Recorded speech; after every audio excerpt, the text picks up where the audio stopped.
Hi, welcome to today's video. Today we're going to look at another method of depreciation called units of production or units of output.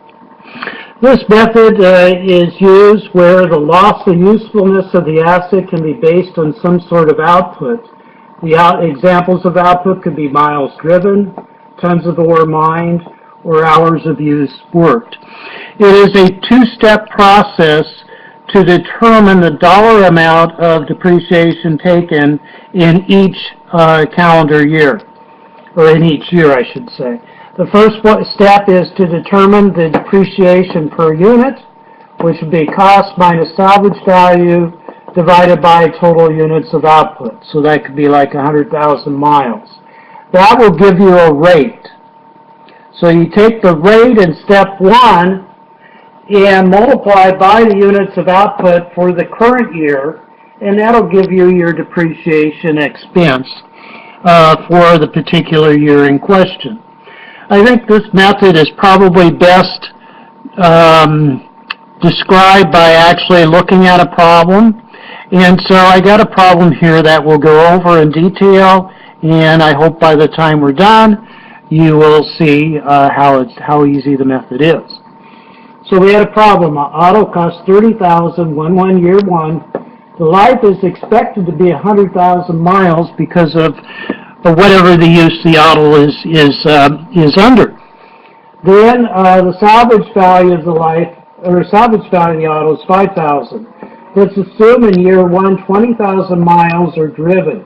Then what is the computation? Well, it's to come back here, take the cost, 30,000, minus the salvage value, 5, divided by the total units of expected output, 100,000 miles. That will give us an approximate rate of 25 cents per mile. And so we take that rate in step 2, multiply by the current units of output, 20,000 miles for the current year, will give us $5,000 of depreciation expense for the current year. Of course, the use of this method would mean that each year the miles driven will be different, so the amount of depreciation expense will be different. Please note you can never depreciate below salvage.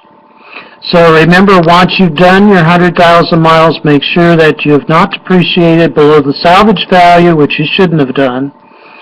But definitely do check that.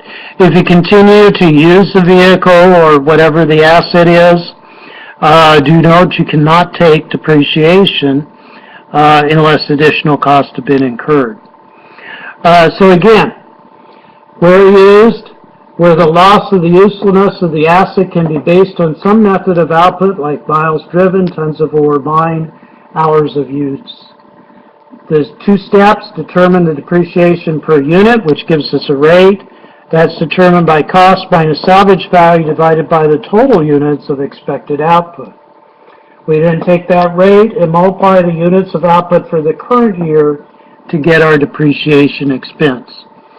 I hope this makes this problem sound a little easier, and I look forward to seeing you on the next video.